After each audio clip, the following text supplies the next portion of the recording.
Beleza, pessoal? Sejam bem-vindos de volta ao Livro das Perguntas. Eu sou o Rodrigo Sevilha e ele é o Felipe Faleta. E hoje a pergunta é... A pergunta é do Luiz, né, no WhatsApp, a 28ª pergunta. E ele pergunta o seguinte: Rodrigo, né, mas pode ser Rodrigo, Felipe, enfim. Tom Jobim dizia que toda música é reflexo de uma época, né, fecha as aspas.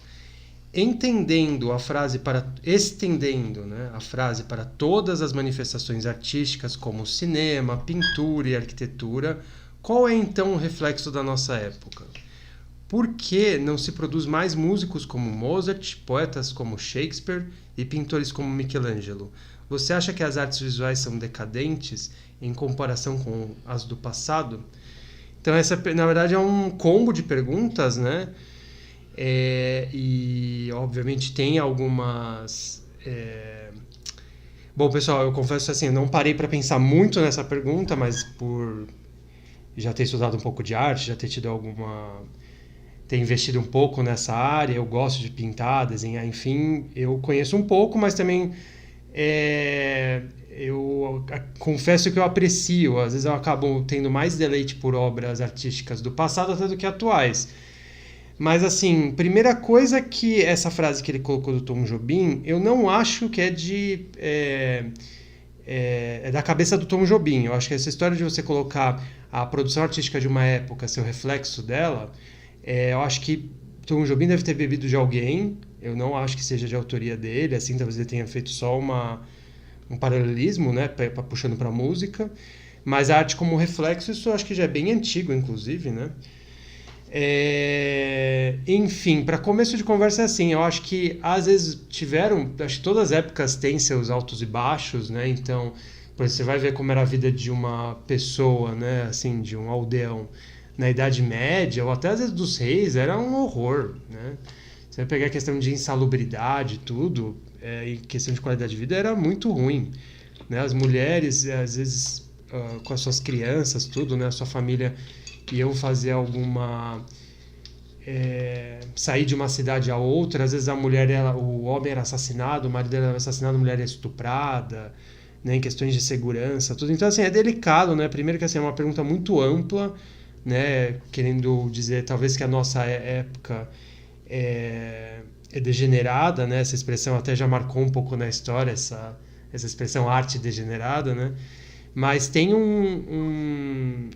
uma opinião geral, né? Essas pessoas que apreciam principalmente, eu acho que mais a linha do belo, que é até curioso aqui, né? Porque ele colocou Mozart, Shakespeare e Michelangelo, né? Acho que são três artistas que realmente se importavam bastante com a parte estética da coisa.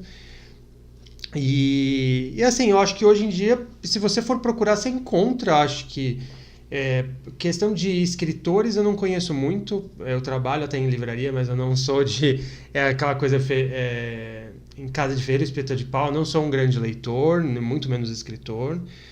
Então, até tive muita dificuldade com isso no passado, né? Com escrita. Ainda hoje tem alguns problemas. Mas é curioso, assim, porque eu acho que se você for procurar, você encontra. Por exemplo, eu estava lembrando até, logo quando eu li essa pergunta, né, daquele compositor daquela série que ficou muito famosa, né, de Lost, né, Perdidos, em Portugal, né, os Perdidos. E daí, assim, eu acho uma obra muito bem pensada, muito bem elaborada. Eu não entendo de música também para julgar, né? Nas artes visuais, eu acho que o que acontece hoje é que, assim, você tem muitos estilos, né? Tem desde artistas que são realistas, né? Assim, vão fazer um estilo mais realista. Tem artistas que vão mais para aquelas linhas modernas, então artistas mais surrealistas ou mais em arte conceitual, né? E acho que hoje em dia, assim, o que se tornou mais popular, né? Assim, você vai em galerias, tudo, geralmente são obras mais de experimento, mais conceituais e tal. E se você for por essa linha mais de repente do belo, ou de artes, obras que têm uma busca num domínio técnico, realmente não é uma coisa que está muito em moda, eu acho. Mas assim, se for atrás, provavelmente você deve encontrar coisas também muito boas. É que às vezes também tem aquela questão do tempo ir passando, vai paneirando, né? Então, Obviamente, se você for pegar na época de Michelangelo, Da Vinci, você vai ver que tinham, às vezes, muitos outros artistas que eram medíocres, não faziam até, às vezes, uma obra de qualidade tão elevada e foram reconhecidos. Até um artista aqui que eu gosto muito de destacar isso, e assim, eu confesso que eu não conheço tanto, tem um domínio absurdo de técnica ou da biografia dessa pessoa, mas o Leonardo da Vinci, o pouco que eu tive contato e tal, e do que eu conheço, eu não acho que ele deveria ser tão reconhecido quanto as pessoas acabam endeusando, né? Ele eu acho que é até bobagem, mas a questão do trabalho dele. Até que tem várias questões acidentais. Então, por exemplo, a Mona Lisa, se for pensar, para começar, ela nem é bonita, né? Se for ver assim como um padrão de beleza, né?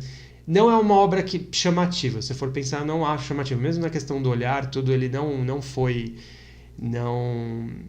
alguém que começou a desenvolver isso. É mais a questão do esfumato, tem alguma coisa ali, né? Não é uma obra acabada, tem erros ali e coisas incompletas. E ela foi furtada algumas vezes do Louvre, foi ganhando muita fama, né, e prestígio, mas tem sérios fatores acidentais, né? E isso sem considerar que às vezes a pessoa está lá recebendo um mecenato, né? Tem mecenas lá investindo naquela pessoa e às vezes nem às vezes porque o cara é o melhor, mas porque o cara faz parte de um grupo que o valoriza e ele vai ganhando mérito e prestígio. Mas assim, nas artes plásticas atuais realmente eu acho que é difícil eu lembrar de artistas que tenham uma envergadura assim interessante. Teve alguns trabalhos mais de imersão, por exemplo, se eu pudesse dar uma sugestão assim de um artista vivo, que eu lembro que ele tem um trabalho interessante, não sei dizer se seria o nível de Michelangelo e tal, essas coisas teria que julgar cada um deles, né, enquanto música, literatura e artes visuais. Mas assim, você vai pegar Olaf, tem um artista, agora me fugiu sobre o nome dele, depois qualquer coisa eu coloco nos comentários. Ele é alemão e ele faz uns trabalhos de imersão. E eu pude até trabalhar numa exposição dele, né, como arte educador, né, que é o que é chamado. E eu achei bem interessante o trabalho. Mas aí primeiro que teria que entender o que significa arte, o que é arte, né? E a partir daí você vê, né, tendo essa tábula rasa, aí você vê o que tem mais valor ou não. Eu, por exemplo, eu acho que até tenho um amigo que eu não sei se isso incomoda meio ele, mas eu tenho uma visão mais platônica da arte, né? Eu acho que se fosse colocar de uma forma bem básica, a arte é a cópia das melhores possibilidades, ao meu ver, entendeu? Então, mas aí também nessa questão das melhores já cai também num certo relativismo, né? Mas eu acho que não é bem assim como está colocado aqui. Não sei. Eu acho que daria para desenvolver mais isso daqui, né? Por exemplo, mesmo na literatura. Você pega, por exemplo, aqui no Brasil, você pega, sei lá, o Nelson Rodrigues, né? Eu não sou leitor, mas já tive testemunho disso. O próprio Rodrigues já falou. É um bom escritor, né? Frasista e tal. Não sei se daria para colocar ele em comparação com o Shakespeare, né? Não sei o que você acha disso. Mas... Sobre o Nelson Rodrigues? Como escritor. Eu não sou crítico literário. Então, porque é delicado também, são estilos muito diferentes, né? Um é frasista e fazia mais ensaios, o outro já é ligado ao teatro, né? Fazia peças, dramas principalmente, comédia também. Mas eu não sei. Agora Mozart, né, que está ligado mais ao classicismo, compositor, eu não sei. Eu sei que assim, série, por exemplo, você vai pegar, as pessoas não reparam isso também, né? Que elas estão vendo propagandas, vai lá de perfume, por exemplo, ou tá assistindo uma série, né? Não necessariamente um produto, mas um entretenimento. E as pessoas não se atentam que tem uma trilha sonora aquilo. E que se você tirasse aquela trilha sonora, às vezes até aquela produção ela ficaria muito pobre, assim, até perderia provavelmente a graça. Eu acho que na arte a música talvez seja a arte mais elevada mesmo, das artes, né? E, assim, uma que eu lembro recente que eu gosto bastante é essa Lost, né? A trilha sonora eu acho realmente muito boa. Agora, de música, eu não saberia dizer. E eu não sei se... Oi? Qual a sua opinião sobre esse assunto? Eu também preciso ver a pergunta, dá a pergunta. Você ficou até out. Eu tava ouvindo a sua resposta, né? Eu não sei se foi uma resposta muito completa também. Trouxe meu óculos, você pode pegar ali, só pra não ficar... Se eu fico espremendo, depois eu fico com dor de cabeça. Eu esqueci de pegar. Obrigado. Nossa, óculos precisa de uma limpeza. Eu limpei agora, hoje. Isso aqui é de... Ó, tá bem mais limpo. Uhum. Então, vamos lá. Vou tentar responder algumas coisas que eu já tinha pensado. A resposta até faz referência a algumas coisas que o Felipe falou agora, né? Para começar, quando ele fala que Tom Jobim dizia que toda música é reflexo de uma época. Eu já não sei nem direito quem é Tom Jobim, também não quero saber, mas eu conheço Platão, por exemplo, que o Felipe citou, né? Platão dizia que toda arte é imitação da imitação, né?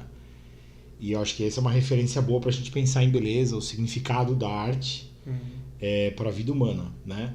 Então, essa visão platônica diz o seguinte, que toda arte ela já é uma espécie de uma cópia, reflexo imperfeito da realidade que a gente vive, que por sua vez é um reflexo imperfeito das formas eternas, ou das ideias eternas. Então, a gente poderia dizer platonicamente, ou neoplatonicamente também funciona, aliás, muito bem, né? Que você pode levar a sua consciência para baixo ou para cima, né?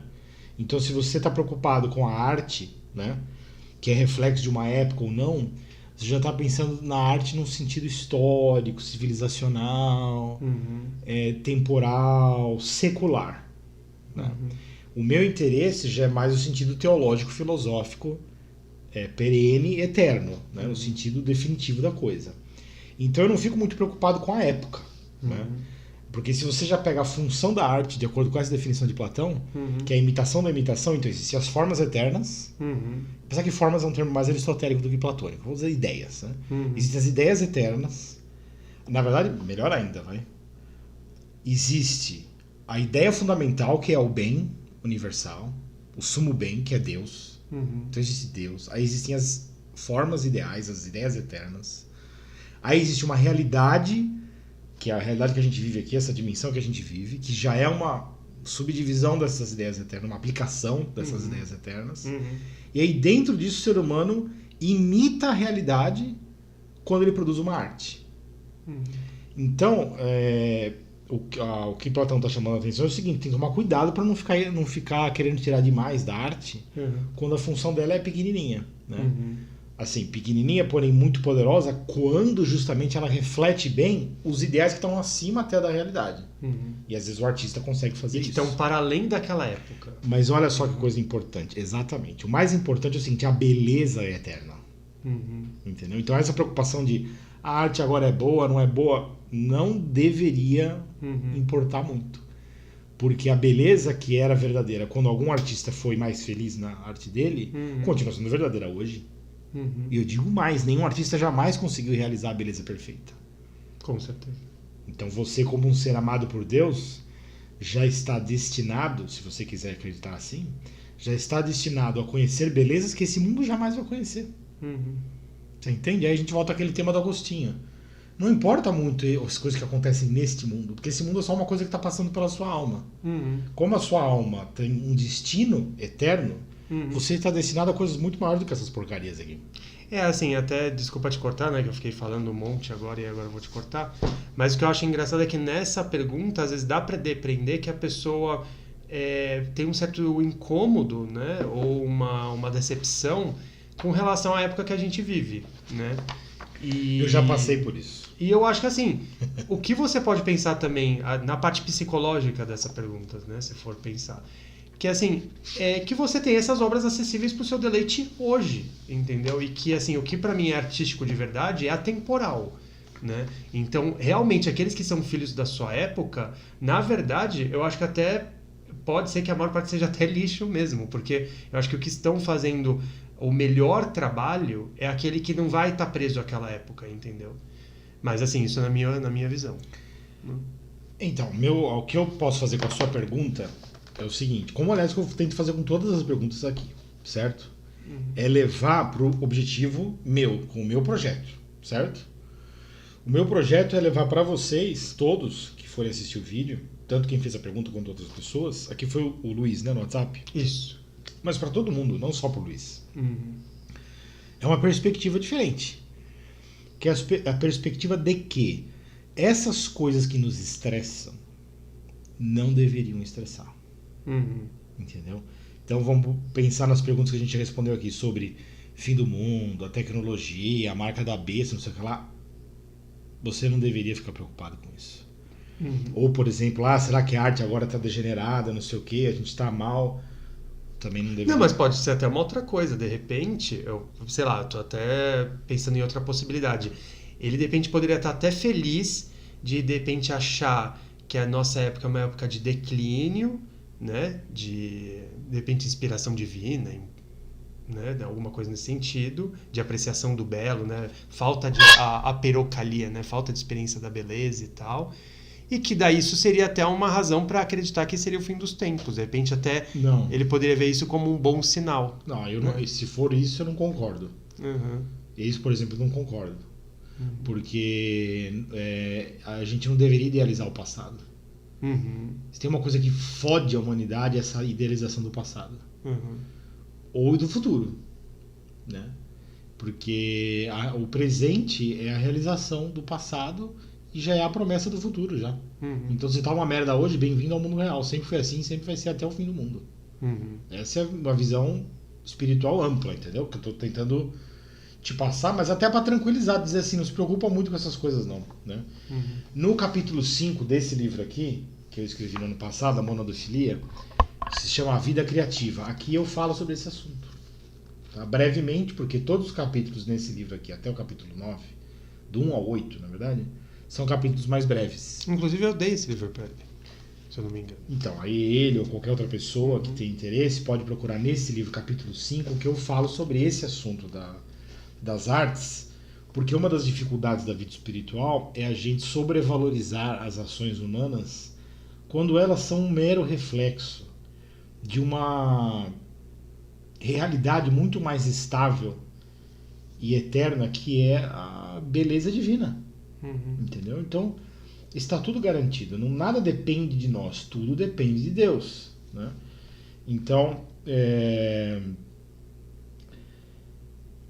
o que é reflexo da época ou não é reflexo da época, para mim não interessa. Isso aqui, que é a citação que ele colocou, assim, eu não vejo com isso como algo interessante para o nosso crescimento espiritual. A beleza de Deus, ela sempre esteve acessível para quem a buscasse. Mas uma das coisas que eu até cito nesse livro, capítulo 5, é que para você artisticamente realizar algo daquilo que você intui da beleza divina, você tem que piorar o que você intuiu. E você nunca consegue fazer justiça a tudo que você contemplou. Por que eu posso dizer isso? Porque na filosofia acontece a mesma coisa. Exatamente a mesma coisa. E aí eu entendo por quê? Porque eu já fiz filosofia, né? Eu faço até hoje, de certa maneira. Então eu entendo bem dessa problema, dessa dificuldade, entendeu? Que é assim, quando você está realmente em contato com as coisas mais elevadas e você sente, percebe isso. Por que você percebe? Porque você percebe que está fora do seu controle. Você começa a intuir realidades, possibilidades muito acima da sua possibilidade de por exemplo, registrar, de falar para os outros a respeito, ou de registrar num documento, ou no caso de um artista de compor uma música, ou qualquer obra que seja. Então todo artista é um piorador de uma parte da beleza divina que ele contemplou durante algum tempinho. Todo artista faz isso. Então você entende? O artista ele tem que ser visto como um pobre coitado, mesmo os mais felizes aí que foram mencionados, como um pobre coitado que conseguiu fazer um pouquinho de justiça à beleza divina. E aí, onde você se encaixa nessa história? Você tem que pensar assim, não, eu sou herdeiro da beleza de Deus, de toda ela. Entende? E aí você fica tranquilo, fala, às vezes os artistas têm mais sucesso ou menos, mas não é um problema nosso. Né? Essa coisa de época, de uma época boa, época ruim, dane-se, porque o que interessa já está preservado para a eternidade. Aliás, o que interessa já é eterno. Né? Estendendo a frase para todas as manifestações artísticas, como cinema, pintura, arquitetura, qual é então o reflexo da nossa época? Eu não sei qual é o reflexo da nossa época, e eu não acho que isso seja espiritualmente relevante. pelas razões que eu já expliquei aqui. Uhum. Tá? Por que não se produz mais músicos como Mozart, poetas como Shakespeare, pintores como Michelangelo? Eu não sei se produz. Você está presumindo na sua pergunta que não se produz. Como é que você sabe? Uhum. Você pode estar querendo dizer que não se produz na esfera pública, né? Mas também está desconsiderando que tem toda uma questão que nem o pessoal pensa naqueles vinhos que são feitos para envelhecer e ficarem melhores conforme são envelhecidos, né? Espaço-tempo. Tem coisa que às vezes precisa esperar o tempo passar e ir decantando. Por exemplo, o próprio Bach, que é considerado um dos maiores gênios da música clássica, ele foi só reconhecido muito, assim, de forma excepcional, acho que um século depois, não foi? Isso acontece tanto na história da arte quanto na história da filosofia. Não é tão... Não é comum que os bons artistas e os bons filósofos sejam reconhecidos na época deles. Exato. Geralmente eles são renegados, até. Quando não são perseguidos, aliás. Uhum. Porque às vezes eles são visionários, né? Uhum. Tem uma ideia à frente, né? Uma ideia muito ampla que as pessoas não dão nem conta. Uhum. Tá cheio de filósofos aí até hoje que são muito bons e as pessoas não conhecem direito. Uhum. Assim como artistas, tenho certeza que tem muito artista bom que as pessoas não conhecem. Uhum. Então talvez você esteja confundindo qualidade artística no sentido que eu falei de você reproduzir fielmente uma beleza contemplada, né, na esfera divina. Você está confundindo a capacidade que uma pessoa tem de fazer isso, de ser um artista nesse sentido, com a capacidade de ser um artista publicamente reconhecido. Uhum. E são duas coisas completamente diferentes. Uhum. Tá? Cuidado, porque você pode estar esperando reconhecimento público de uma coisa que não vai ter, né? Provavelmente não vai ter, ou se tiver não vai ser na hora que você estaria esperando, né? Uhum. Então aqui tem uma premissa embutida na sua pergunta. Por que não se produz mais músicos como Mozart, poetas como Shakespeare, pintores como Michelangelo? Como você sabe que não se produz? Uhum. Cuidado. Você poderia mudar assim. Por que não se reconhecem mais na nossa época pessoas com essa qualidade? E mesmo assim eu não sei se você teria razão se você colocasse dessa forma, porque você pode dizer que não se reconhece na mídia de massa. Mas se você vai nos nichos, que na internet tem muitos, você vai encontrar pessoas que fazem coisa de qualidade. Agora, você está procurando ou você está esperando sair na Rede Globo? Se você estiver esperando sair na Rede Globo, desculpa, aí você não entendeu o que é a Rede Globo. Cultura de massa é lixo. Deixa eu fazer uma ênfase. Cultura de massa é lixo. Sempre vai ser e sempre foi. Você acha que o povão ouvia Mozart? Você acha que o povão lia Shakespeare? Você acha que... Calma. Shakespeare, aí alto lá. Não é alto lá. Povão não lia Shakespeare. Não, mas o povão ia nas peças. Ia no teatro, mas é porque é teatro. Ah, tá, mas eu não sei Não, se... não. Mas leu os libretos... O espetáculo é uma coisa, estou falando da obra literária. Quem que estudava ali a obra literária de Shakespeare e admirava? Era o povão? Não era. Quem que apreciava a arte do Michelangelo? Era o povão mesmo? Não era. Desculpa. Aí eu já não tenho certeza. Não é. O povão não... A cultura de massa nunca corresponde a isso daí. A arte, nesse ponto, a arte mais inspirada é igual à filosofia mais inspirada. O povo não aguenta. O povo não tem tempo. Ele está trabalhando, ele é escravo do Egito. Lembra que a gente falou na resposta anterior? Ele não tem nem tempo para contemplar. Por exemplo, vamos supor, qual foi a maior obra de Michelangelo de todas? Capela Sistina ou Davi? Não.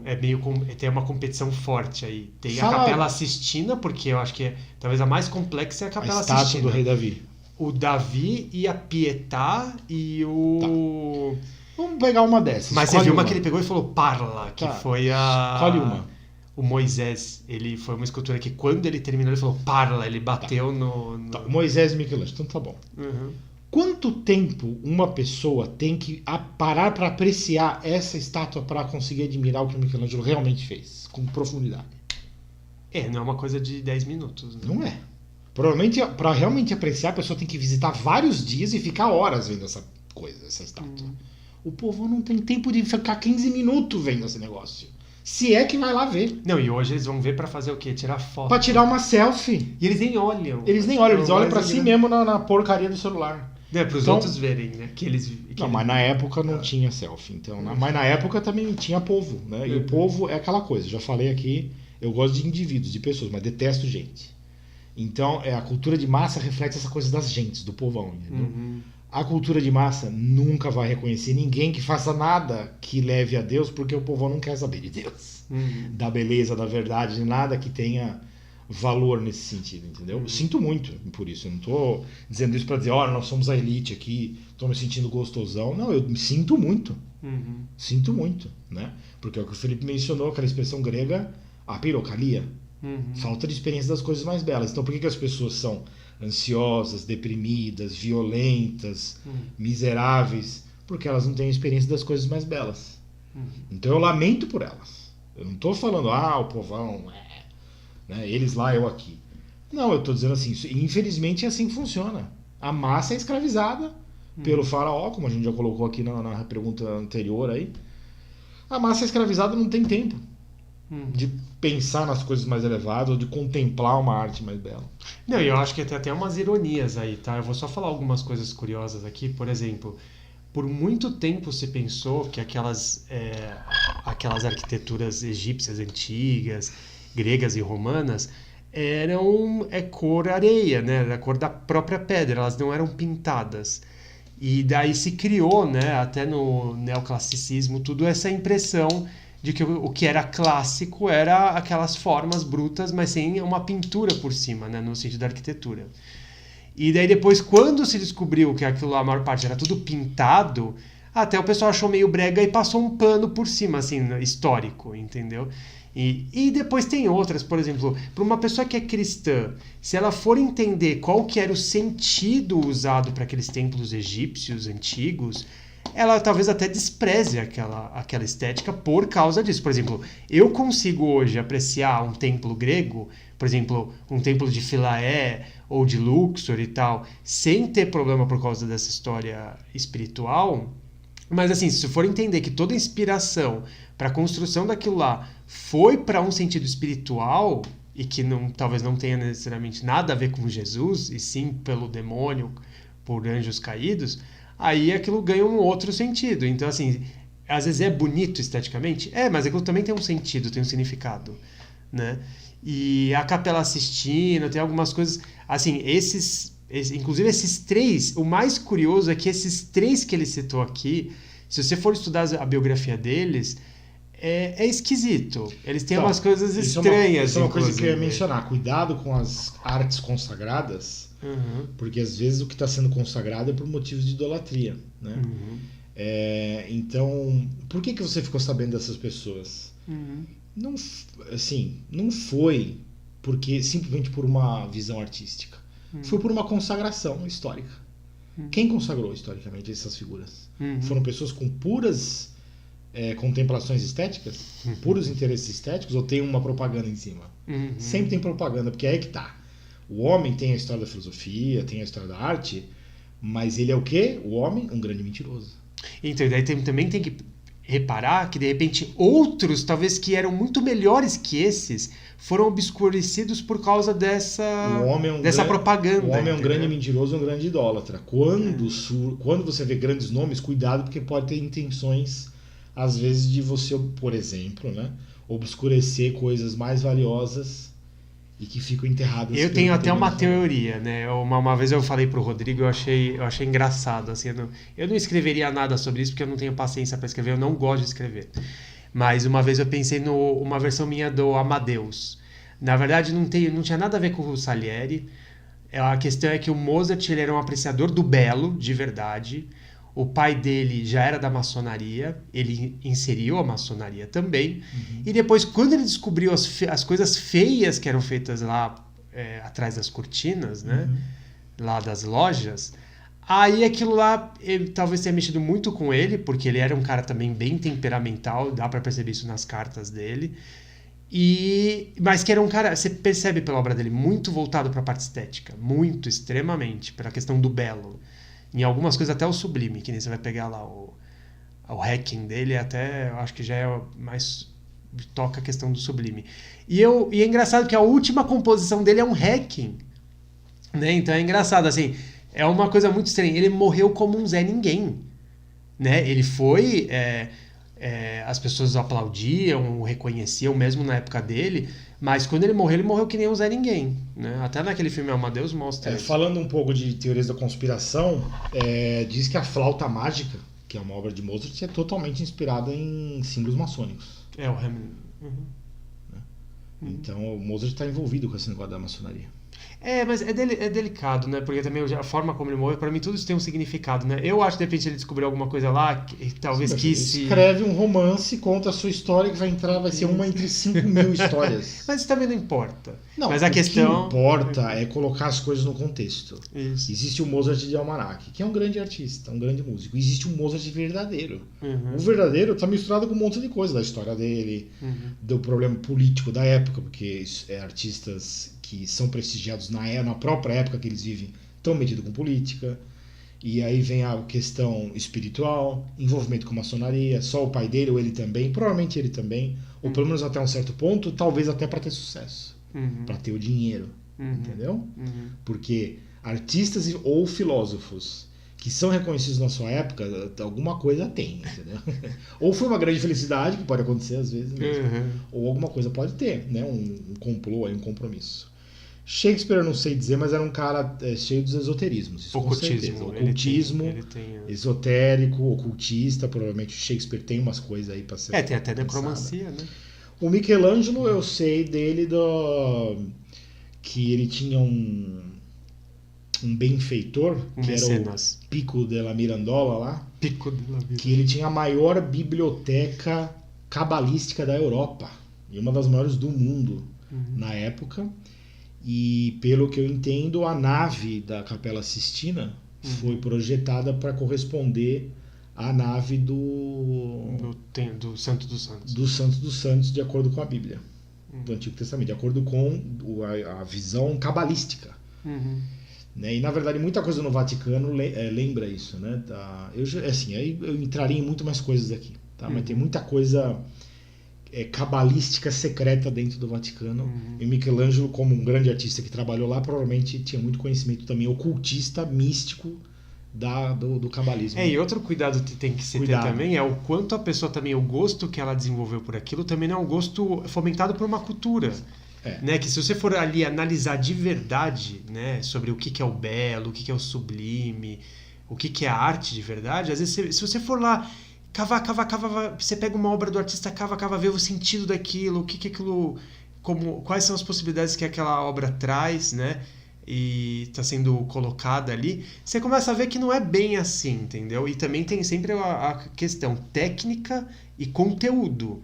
Então, às vezes, uma arte ela tem um conteúdo esplêndido, mas ela não é apresentada numa técnica surpreendente. E às vezes é o contrário, a técnica é surpreendente e você vai ver lá o que está sendo exposto é farinha, entendeu? Então, isso também é uma coisa a ser considerado na arte. Então, por exemplo, pra mim, hoje, eu não entendo muito de música, mas mais no sentido de apreciação, eu gosto de música clássica.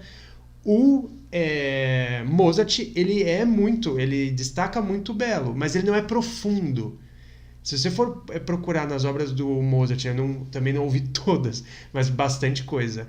Profundidade, assim, maturidade não é, eu não sei, isso não é tão forte. Se bem que ele tem muito esperançoso. A gente aqui não vai fazer crítica de arte, porque a gente não é crítico de arte. Não adianta. Não adianta, não vai sair nada daqui. A gente vai ficar patinando. Sim. O que eu posso falar, de acordo com o que eu entendo, estudo e posso contribuir com essa pergunta é o seguinte: cuidado com a consagração da arte como uma obra histórica, humana, versus o sentido da arte ligado à beleza e ligado a Deus, porque são duas coisas diferentes. Então você pode estar achando que está se perdendo alguma coisa, quando de repente o que você acha que era o valor que a humanidade tinha, de repente não é nem um valor verdadeiro no sentido da beleza, mas é um sentido histórico, de consagração histórica. O que eu quero dizer com consagração histórica é propaganda.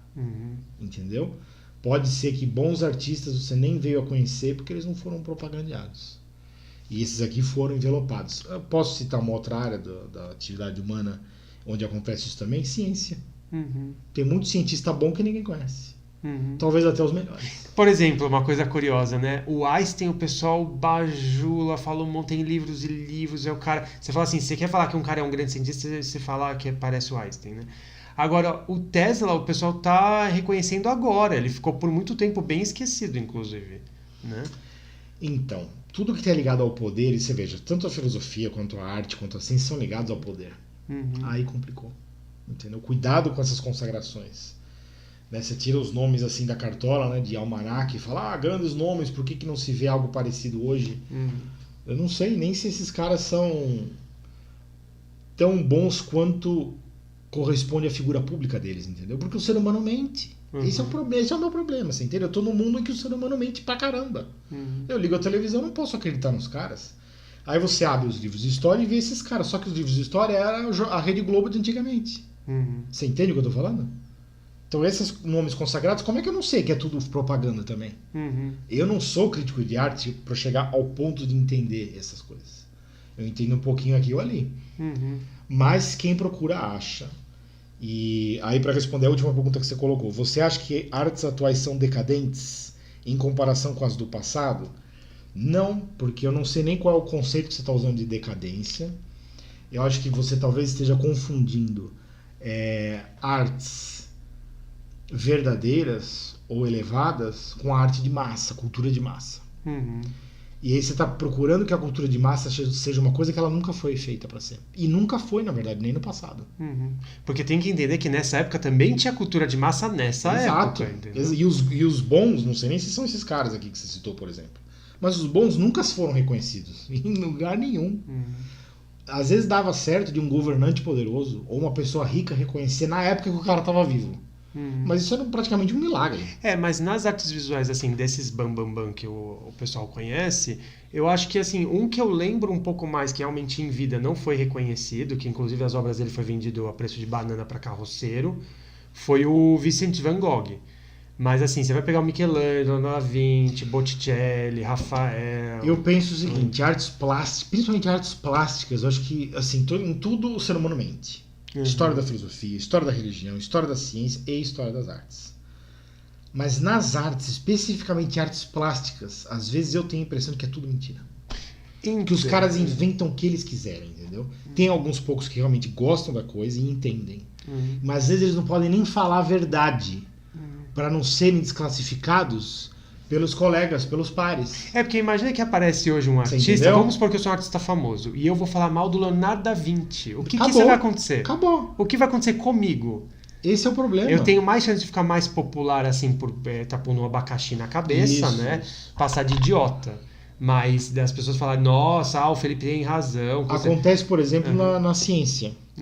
Na ciência, isso é um fenômeno muito fácil de provar, inclusive. Mas eu não estou ligado às provas. Eu não vou dar provas porque não é o meu problema aqui. Mas quem quiser vai atrás vai descobrir. Os cientistas que afirmam que a mudança climática não é causada pelo homem, eles são ostracizados. Não, e assim... Eles não conseguem verba de pesquisa para provar a tese deles. E as pessoas não entendem que nenhum desses, seja artista, cientista, eles não conseguem viver de ar. Eles têm que sobreviver também. Então eles têm salários, têm os seus mecenas, têm as faculdades dando as bolsas de estudo, de iniciativa, de pesquisa. Então, assim, por exemplo, o cara chega lá na faculdade, lá na USP, e fala assim, não, eu tô aqui, eu quero provar, demonstrar, né, ou mostrar indícios de que a Terra ela vai mudar a temperatura dela independente do homem. Muitos falam que o Sol... Nem, né, já teve glaciação, por exemplo. O Sol sozinho poderia causar tudo, entendeu? Muitos falam isso, a proporção da interferência da radiação solar versus outros elementos, é ridículo o homem achar que vai fazer alguma coisa. E só para vocês entenderem, a gente não está querendo aqui demonstrar ou questionar esse ponto, não. É só para pensar como uma possibilidade. Exatamente, entendeu? O cientista ele tem que testar uma hipótese, não é isso? Como é que ele vai testar se ele não tem verba? E sabe por que ele não tem verba? Por quê? A verba vem da onde? ONGs que ganham dinheiro falando que o mundo vai acabar causado pelo homem. Dinheiro de governo que quer financiar o quê? Os ministérios lá, os departamentos que querem combater a mudança climática causada pelo homem. Então, burocracia estatal, ONGs, gente querendo ganhar dinheiro para provar do quê? Provar que o homem causa. Porque se ficar provado que o homem não causa, a gente perde o emprego. Então vamos lá. Então, peraí, tem mais aqui, peraí. Tem mais ainda. A indústria.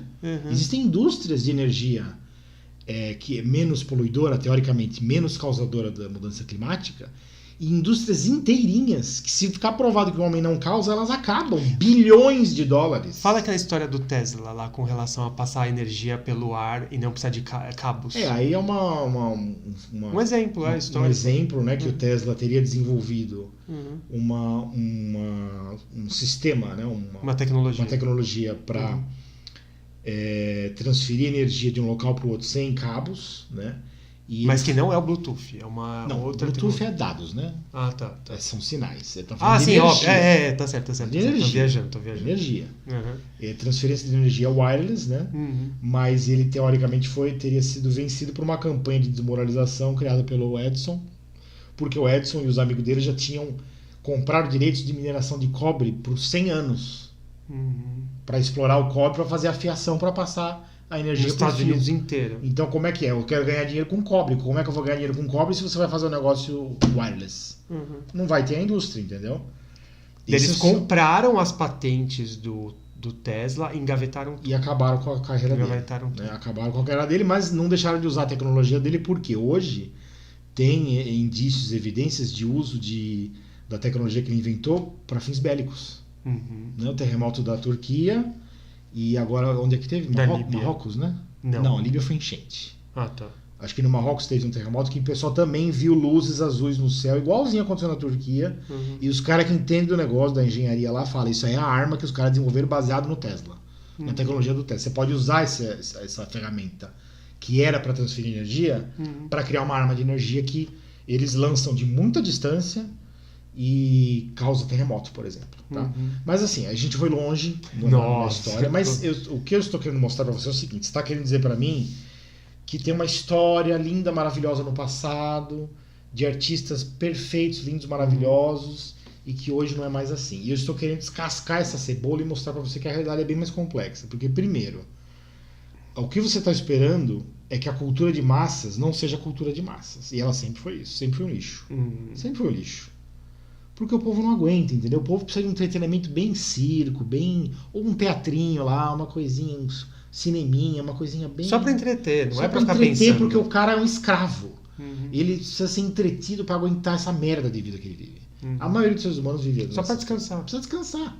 É uma merda. Ele é escravo. Precisa de descanso. E a cultura de massa serve pra isso. Você quer que o cara fique lá ouvindo... Eu vou ouvir Wagner, às vezes, o Anel dos Nibelungos. Quanto tempo tem se eu for ouvir o Anel dos Nibelungos inteiro? São 12 horas. 12 horas de ópera. Eu consigo, sabe por quê? Porque graças a Deus eu tenho condição de sentar no sofá e botar o Wagner e ficar ouvindo 12 horas de ópera. Você quer que as pessoas façam? Não vai fazer, desculpa. Não, é que nem, por exemplo, então, eu não sei se seria arte, mas, por exemplo, você vai pegar aquela versão estendida do Senhor dos Anéis, lá tudo dá 12 horas. Eu conheço gente, pessoal, que não consegue ficar acordado 2 horas vendo um filme, que a pessoa dorme. A cultura de massa tá indo pra geração TikTok e Instagram, que a pessoa tá viciada em vídeos de 10 segundos. E daí vê vários, a pessoa fica 2 horas, mas são vídeos... Pede pra um cara desse assistir, eu não digo nem a tetralogia inteira, uma ópera do Wagner. Não vai, que dura 2 horas. O cara não aguenta. Depois de 30 minutos ele tá querendo se matar, entendeu? Ele tá querendo dar um tiro na cabeça. Porque... Então, assim, cultura de massa sempre vai ser de massa. Né? E alta cultura é alta cultura. Esse é o primeiro problema. Talvez você esteja querendo que tenha um reconhecimento que, na verdade, não é da cultura de massas, é de uma cultura de almanaque, que é a história da alta cultura. Aí você menciona, joga uns nomes lá. Mozart, Shakespeare, Michelangelo. Aí esse tem o primeiro problema que eu acabei de falar. Aí tem o segundo problema. Esses caras são realmente grandes ou eles foram consagrados por interesses de propaganda? Também não sei, porque como eu acabei de falar, na história da filosofia tem mentira. Na história da ciência tem mentira. Na história de tudo tem mentira, na história da arte também não vai ter. Posso até falar mais? É até legal, isso é bacana dizer. Na época, porque assim, ele pegou... Quer fazer uma ênfase? Pega o microfone. Não, tudo bem. Na época eu só peguei porque às vezes fica meio longo. Na época do Renascimento, principalmente italiano, tinha muitas guildas. E como funcionava essa guilda? Você tinha um mestre de ofícios, que era o sabichão, e você tinha os seus aprendizes. Daí o que acontecia? Um quadro, às vezes, não era pintado só por aquelas mãos daquele artista consagrado. Ele tinha os seus vassalos, né, naquela sua guilda, os seus aprendizes, e eles iam trabalhar naquela obra. Por exemplo, o próprio Sandro Botticelli, que foi professor e mestre do Leonardo da Vinci, que pintou aquela Vênus na concha, que todo mundo conhece, bonitona com o cabelo esvoaçando. Tem uma obra que tem um anjinho ali, que dizem que aquele anjinho naquela obra seria de autoria do Leonardo da Vinci. Certo. Então você fala assim, então relativiza. Então, por exemplo, uma obra é só de concepção e execução daquele artista, até isso já é meio tosco, né? Porque, por exemplo, eu já vi uma vez o pessoal questionando que o Shakespeare talvez nem existiria, seria um grupo. Bom, eu não sei se isso faz sentido, eu acho que não faz sentido nenhum. Eu não pesquisei a fundo, mas para mim não faz muito sentido. Mas, enfim, até isso você pode relativizar, porque você fala assim, tá bom, e a inspiração que o Mozart teve ali é puramente só dele? Teve parcerias? Tudo isso é questionável, é delicado, Então, você teria que pesquisar coisa por coisa. Então, assim, né? cuidado com a história, porque a história ela é contada pelos vencidos, né?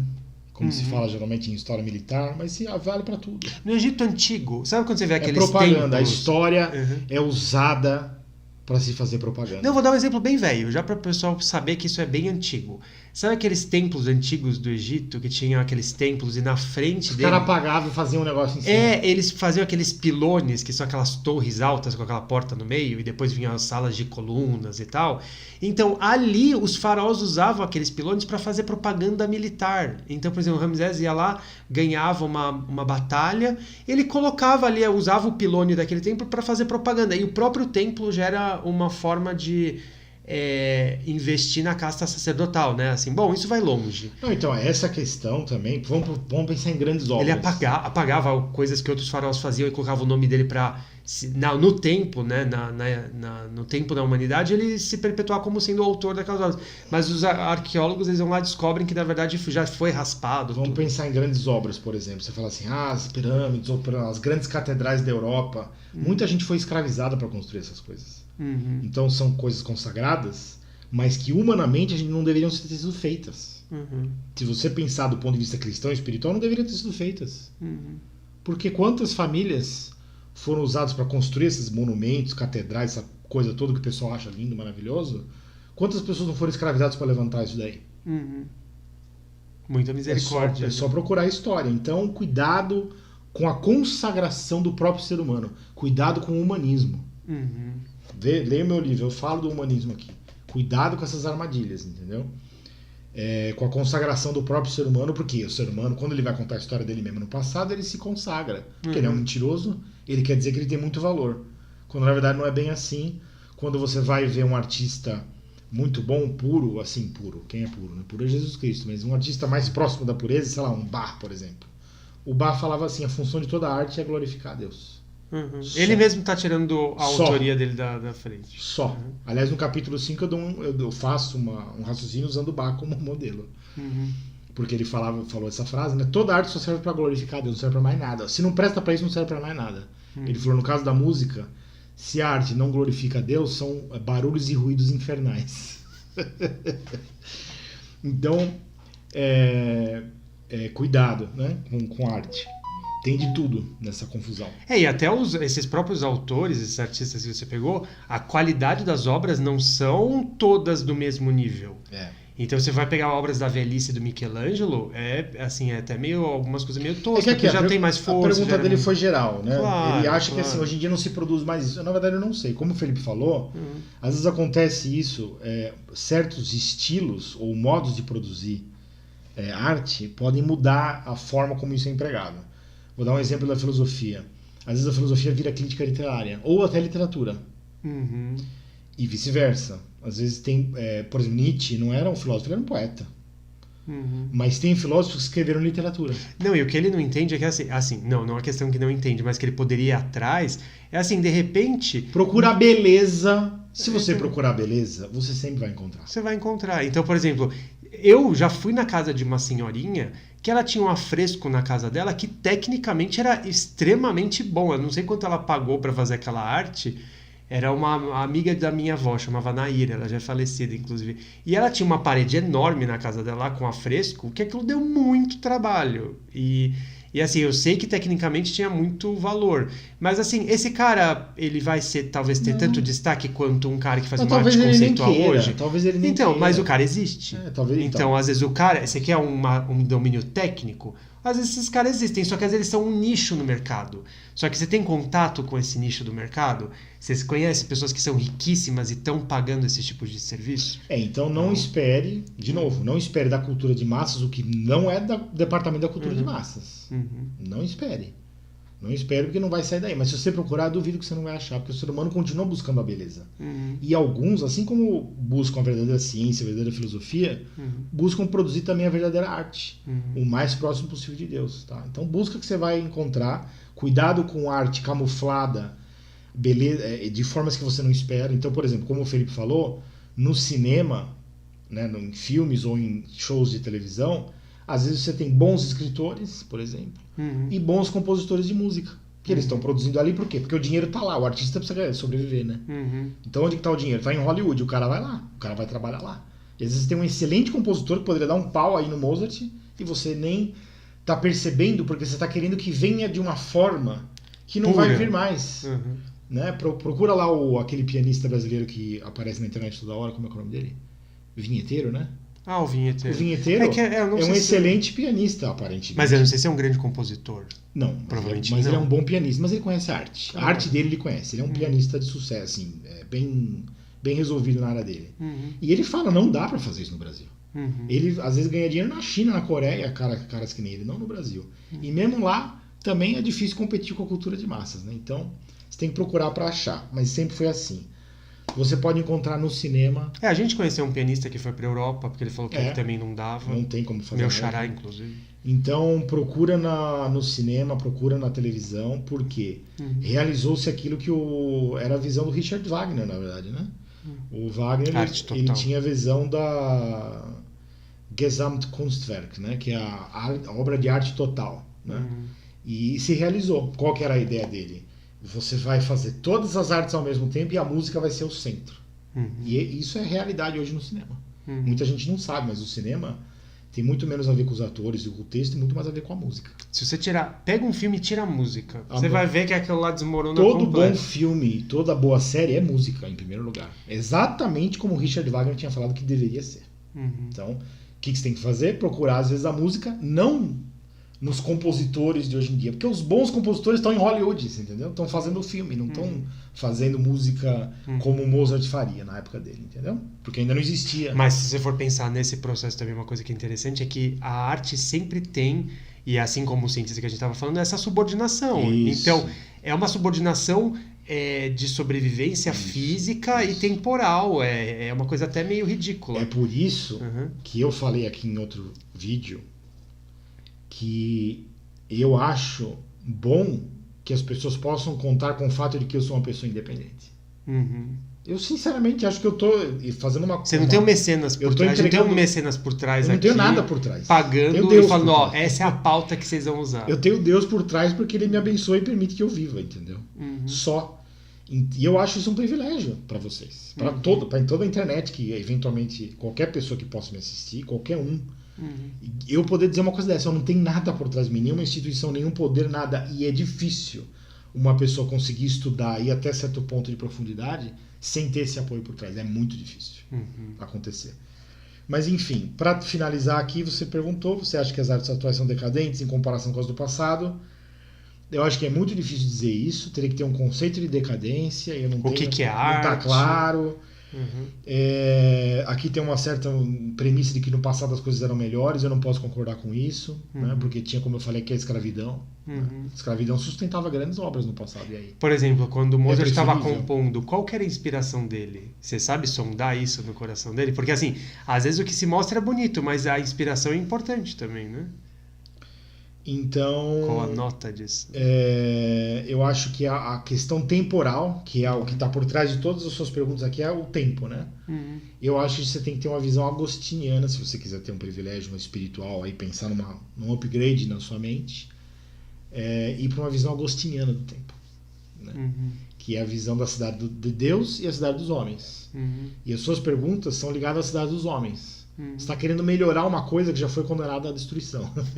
Não vai sobrar pedra sobre pedra. Não vai sobrar nada disso. Então lembra assim que o que todos os artistas fizeram não vai importar. Na eternidade as pessoas Você tem que não vão pensar lembrar. assim, Luiz. Pensa assim. A beleza de Deus pode ser decadente? Não pode. A beleza de Deus não decai. E a beleza de Deus é o que vai durar para a eternidade. Então, qual é a perda? Acabou. Nenhuma. Em tese, aí pode ser a hipótese que o Felipe falou faria algum sentido. Em tese, seria bom ver a decadência do mundo se isso fosse um sinal da verdade da humanidade. A humanidade mostrando realmente o que ela é. Que é Até porque eu acho que muitas coisas embelezadas com relação ao passado são fruto da mentira, da propaganda. O ser humano é muito bom de mentir e fazer propaganda de si próprio. O humanismo é uma praga. O humanismo é uma praga. É uma coisa... O poder que isso tem, muitas pessoas não enxergam. Por quê? É o culto dos antepassados. É o culto da civilização. É o culto do não sei o quê. Meu Deus, isso aí é o seguinte. É você estar admirando a última valsa do Titanic antes de afundar. Essa porra vai afundar. Vai acabar tudo. Você tem que estar que nem o Noé, na época do dilúvio, antes do dilúvio. Todo mundo lá cantando, dançando, bebendo, e pessoas com certeza querendo melhorar o mundo, e você falando, não, aqui o negócio não é melhorar, aqui o negócio é, ó, cair fora, entendeu? Enfim, a gente falou muito, porque a pergunta rendeu mesmo, né? Daria pra falar muito mais, inclusive. Assim, eu até me expressei meio mal no começo, eu ia tentar secar mais os termos aí. Assim, até do que eu estou acostumado a dar aula, é 3, 4 horas para dar uma aula bem dada sobre um assunto e entrar nos detalhes e definir os conceitos e tudo, é uma coisa para horas de trabalho, né? Aqui, em 1 hora, a gente tentou dar umas pinceladas, tá? Até porque não é um curso, não é uma aula mesmo, né? É só tentando responder uma pergunta, certo? Mais algum comentário? Não. Então é isso, eu agradeço ao Luiz pela pergunta. Pelas perguntas, né? O que eu ia fazer uma sugestão pra ele, se ele for ver esse vídeo, que é um vídeo longo, tudo, e ele, não sei se ele vai assistir, vai chegar até essa parte, mas se ele chegar, uma sugestão que eu faria é ele tentar pensar e refletir e chegar numa resposta do que é a arte. E, em paralelo, também ele pensar e refletir do que a gente está fazendo aqui nessa vida. Eu acho que faz todo sentido, porque assim... Se ele chegar mesmo que não seja a resposta que eu ou o Rodrigo tenha, eu acho que ele de repente vai conseguir ele ter a resposta dele para isso daí, né? E também tem toda uma questão assim dos autores, assim, né? Mas se ele for pegar no sentido mais filosófico e pegar essas premissas, o que ele acha que ele está fazendo aqui, qual é a razão dessa vida na cabeça dele, no coração dele, e o que ele entende como arte, aí eu acho que é uma forma meio de... que nem o Sócrates falava, né? De parir. Como é que era? Maiêutica. Maiêutica, né? De distração. Mas aí teria que estar com ele aqui, tudo. Como ele não está, né? Fica esse convite. É assim... eu acho que assim, filosoficamente não é tão difícil resolver essa questão. É o Platão, um pouco de Agostinho, dá para resolver, fácil. Porque a questão é a beleza. Entendeu? O ser humano, ele quer que nem um macaco tocando. É engraçado que os 3 que ele pegou... tocar a beleza e não consegue fazer direito, entendeu? Quando o cara é bom mesmo, pega um Bach, por exemplo, ele sabe que não adianta, ele vai conseguir fazer só um pedacinho do que ele percebeu que era possível, entendeu? Então você tem que pensar que o melhor ainda é estar por vir. Você está preocupado com a decadência? Eu quero que esse mundo se exploda. Eu quero ir para o que interessa, entendeu? Imagina como são as cantatas de Bach no paraíso. O próprio Bach devia estar mais interessado em ouvir as cantatas no paraíso do que as dele próprio nessa terra, com recursos limitados, entendeu? Pensa bem, todo artista, filósofo, cientista e tal, é uma pessoa que se cansa. Meu Deus, como é difícil escrever um livro. Eu escrevi 2, aí cansa. Escrever livro cansa, fazer arte cansa. O ser humano, coitado. Né? Então pensa assim, o melhor ainda está por vir, né?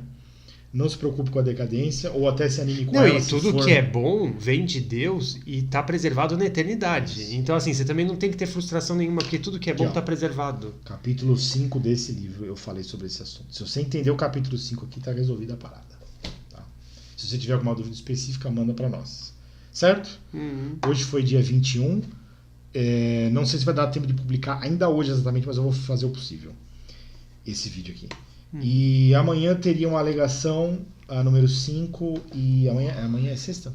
Amanhã não, amanhã é quinta. Não, é verdade, amanhã é sexta, Presta tá atenção, certo. Tá certo, amanhã é sexta, dia 21, depois dia 22, sábado, teria uma outra alegação. Talvez eu faça uma pergunta. Tá bom. Ou outra aqui no meio, eu não sei ainda, não está definido, por isso que eu não vou ler, né? Porque não tem nada para ler, para já passar para vocês, tá bom? Então é isso, vamos fechar em menos de 1 hora, tá bom? Obrigado aí, Luiz, pelas perguntas.